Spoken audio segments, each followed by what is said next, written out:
तो चलिए आज हम एक सफर पर निकलते हैं, गंगा के सफर पर। ये एक ऐसी नदी है जो सिर्फ पानी का बहाव नहीं, बल्कि एक जीती जागती हस्ती है। एक ऐसी जगह जहां गहरी आध्यात्मिकता और जंगली बेफिक्र प्रकृति एक दूसरे से गले मिलती हैं। आइए इस पवित्र धारा की गहराइयों में उतरते हैं।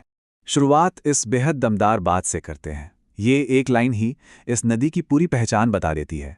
एक श्रद्धा का भाव जगाती है कि ये सिर्फ पानी नहीं है, ये वो आस्था है जो पहाड़ों से होकर हम तक पहुंचती है। ये तस्वीर देखिए, क्या खूबसूरती से दिखाती है उस आध्यात्मिक जुड़ाव को। ये हमें बताती है कि गंगा सिर्फ एक नदी नहीं, बल्कि लाखों लोगों की रोजमर्रा की जिंदगी और उनकी आस्था का एक अटूट हिस्सा है। एक बहुत ही गहरा, बहुत ही निजी रिश्ता जो सदियों से चला आ रहा है। तो सबसे पहले बात करते हैं गंगा की इस दोहरी पहचान की। एक तरफ ये एक आध्यात्मिक जीवन रेखा है और दूसरी तरफ एक बहुत बड़ा और जिंदा दिल इकोसिस्टम।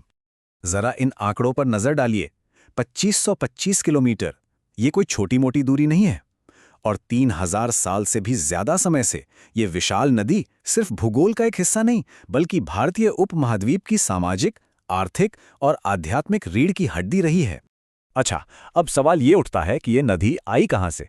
चलिए इसकी कहानी को समझते हैं, जहां हम इसकी पौराणिक कथा को इसके वैज्ञानिक यानी जियोलॉजिकल सफर के साथ रखकर देखेंगे। यहाँ पे ना गंगा की दो कहानियां एक साथ चलती हैं। एक तरफ है आस्था की कहानी, जो कहती है कि गंगा को भक्ति की शक्ति से धरती पर लाया गया, और दूसरी तरफ है विज्ञान, जो बताता है कि गंगा तो हिमालय से भी पुरानी है और उसने पहाड़ बनते वक्त अपना रास्ता खुद तराशा। सच तो यह है कि यही इस नदी की आत्मा है, पवित्र और जंगली का अनोखा संगम। तो कहानी कुछ यूं है कि राजा भगीरथ की जबरदस्त तपस्या से देवी गंगा धरती पर आने को तैयार हुई, लेकिन उनका वेग इतना तेज था कि भगवान शिव को उन्हें अपनी जटाओं में थामना पड़ा। फिर वो भगीरथ के पीछे पीछे धरती पर आईं और उनके पवित्र जल से भगीरथ के पूर्वजों को मोक्ष मिला। तभी से तो उन्हें मुक्तिदायिनी कहते हैं, मुक्ति देने वाली। चलिए अब पहाड़ों से उतरकर मैदानों में आते हैं और देखते हैं कि गंगा हमारे लिए क्या क्या करती है। एक प्रोवाइडर के तौर पर इसकी भूमिका को समझते हैं। इस स्लाइड में एक शब्द है इकोसिस्टम सर्विसेज। इसका मतलब बहुत सीधा है, वो सारे फायदे जो हमें कुदरत से, इस नदी से मिलते हैं, जैसे साफ पानी, उपजाऊ जमीन। ये एक जीती जागती व्यवस्था है जो अनगिनत तरीकों से हमारी जिंदगी को बेहतर बनाती है। देखिए जरा, गंगा हमें क्या कुछ देती है। पीने का पानी, खेतों के लिए सिंचाई, बाढ़ से सुरक्षा और मिट्टी को जिंदा रखने वाले पोषक तत्व, सब कुछ। ये धरती के सबसे घनी आबादी वाले इलाकों में से एक की लाइफलाइन है। और जहां इतना कुछ हो वहां जिंदगी तो पनपेगी ही, है ना। गंगा का बेसिन अनगिनत तरह के पेड़ पौधों और जीव जंतुओं का घर है। ये नंबर देखिए, कमाल के हैं। मछलियों की 236 प्रजातियां, पानी में रहने वाले पक्षियों की 140 प्रजातियां। ये सिर्फ आंकड़े नहीं हैं, ये एक जिंदा, धड़कते हुए इकोसिस्टम की निशानी है। और उन आंकड़ों को अब एक चेहरा देते हैं। ये देखिए, एक तरफ है भारत का राष्ट्रीय जलीय जीव गंगा की डॉल्फिन, और दूसरी तरफ है गंभीर रूप से लुप्तप्राय रेड क्राउन्ड रूफ्ड टर्टल। ये इस नदी के कुछ सबसे खास लेकिन सबसे कमजोर निवासी हैं। लेकिन हर अच्छी कहानी में एक मोड़ आता है, और गंगा की कहानी में ये मोड़ थोड़ा चिंताजनक है। अब हम उन दबावों को देखेंगे जो इस नदी के अस्तित्व के लिए ही खतरा बन गए हैं। ये ग्राफ सच कहूं तो थोड़ा डराने वाला है। ये दिखा रहा है कि कैसे 1970 के बाद से साफ पानी में रहने वाले जीवों की आबादी में बहुत भारी गिरावट आई है। ये इस पूरे इकोसिस्टम की धीमी पड़ती नब्ज जैसा है, जो हमें बता रहा है कि खतरा कितना बड़ा है। तो सवाल यह है कि ऐसा हो क्यों रहा है, इसकी वजह क्या है? खैर, वजहें कई हैं और ज्यादातर इंसान से जुड़ी हुई हैं। जमीन के इस्तेमाल में बदलाव, पानी का जरूरत से ज्यादा इस्तेमाल, बढ़ता प्रदूषण और आबादी का भारी दबाव, ये सब मिलकर नदी का दम घोट रहे हैं।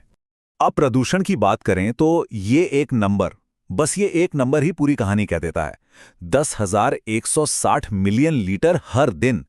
इतना सीवेज गंगा के किनारे वाले 5 बड़े राज्यों में पैदा होता है, और हम ट्रीट कितना कर पाते हैं? सिर्फ 7,820। ये जो गैप है ना, यही असली समस्या है। लेकिन कहानी यहां खत्म नहीं होती। जहां चुनौती है वहां उम्मीद भी है। चलिए बात करते हैं उन कोशिशों की जो इस नदी को बचाने के लिए हो रही हैं। इस लड़ाई में सबसे आगे है national mission for clean Ganga यानी NMCG। 2011 से ये मिशन गंगा को साफ करने और उसे एक नई जिंदगी देने के काम में लगा हुआ है। और जानते हैं अच्छी बात क्या है? इन कोशिशों का असर दिखने लगा है। सोचिए, नदी में डॉल्फिन्स की संख्या लगभग 2 गुनी हो गई है। डॉल्फिन्स नदी के उन हिस्सों में भी दिख रही हैं जहां पहले नहीं दिखती थीं। मछुआरे बता रहे हैं कि इंडियन कार्प जैसी मछलियां लौट रही हैं जो सिर्फ साफ पानी में ही मिलती हैं। ये तो खुद प्रकृति की तरफ से एक सर्टिफिकेट है कि हाँ, हालात सुधर रहे हैं। और यहीं आकर आस्था और पर्यावरण, ये दोनों धागे एक बार फिर जुड़ जाते हैं। गंगा आरती ये सिर्फ एक रस्म नहीं है, ये नदी के प्रति आभार जताने का, शुक्रिया कहने का एक तरीका है। और ये सदियों पुरानी श्रद्धा इस नदी को बचाने के लिए प्रेरणा का एक बहुत बड़ा जरिया बन सकती है। ये बात कितनी गहरी है कि हरिद्वार में शाम को जलती वो आरती दुनिया के दुखों और रूहानी सुकून के बीच एक पुल बन जाती है। ये दिखाता है कि नदी लोगों के लिए सिर्फ पानी नहीं, बल्कि एक सहारा भी है, उनकी आस्था का केंद्र है। तो आखिर में हम इसी सवाल पर आकर रुकते हैं कि जिस गंगा को मां मानकर पूजा जाता है, जिसे जीवन देने वाली माना जाता है, क्या वही आस्था, वही भक्ति इसके भविष्य को बचाने की सबसे बड़ी ताकत बन सकती है? इस पर सोचना जरूर बनता है।